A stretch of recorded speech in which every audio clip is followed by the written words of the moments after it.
मान लो कोई बीमारी पकड़ कर रख ली, जैसे शरीर में कोई गांठ हो गई या लीवर या किडनी किसी भी तरह से आपको तकलीफ दे रही है, डॉक्टर बोल रहा है कि डायलिसिस करना पड़ेगा, या डॉक्टर बोल रहा है कि ये जांच के लिए जाएगी और हो सकता है कि इसमें कैंसर निकल सकता है या ये प्रॉब्लम हो सकती है, तब एक काम करना प्रारंभ कर, कुशोदक जल शिव जी को चढ़ाना प्रारंभ कर। एक जल के पात्र में कुश डालना, क्या डालना है?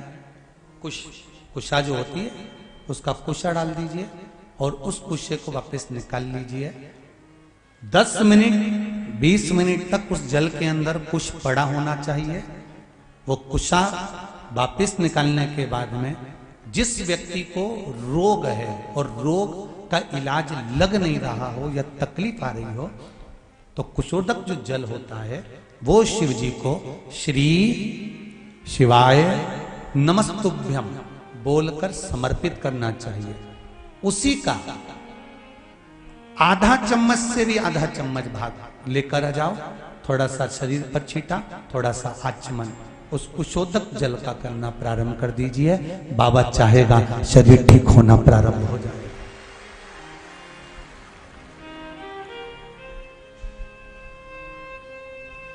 शिव को समर्पित करा गया।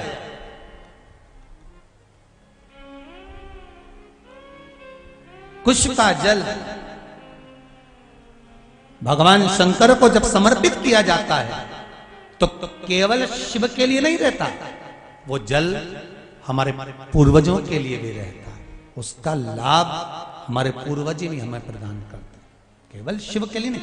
पहले की कथाओं में कहा है जब हम शंकर भगवान को जल चढ़ाते हैं तो उसके हिस्से हो जाते हैं, वो जल के हिस्से शिव को चढ़ाते से ही हो जाते हैं। 33 कोटि देवता में चले जाते हैं, गणेश जी का चले जाता है, पितरों का चले जाता है, भोलेनाथ जी का चले जाता है, वास्तु को चले जाता है, आहु दोष में जाता है। ये हमारा एक लोटा पानी जो हमने शंकर भगवान को चढ़ाया उसके हिस्से अपने आप भगवान शंकर उसी समय पर कर देते हैं और हमारे जीवों को तृप्त कर देते हैं। भगवान ब्रह्मा ने भगवान विष्णु से कहा तुम्हारे पिता कौन है?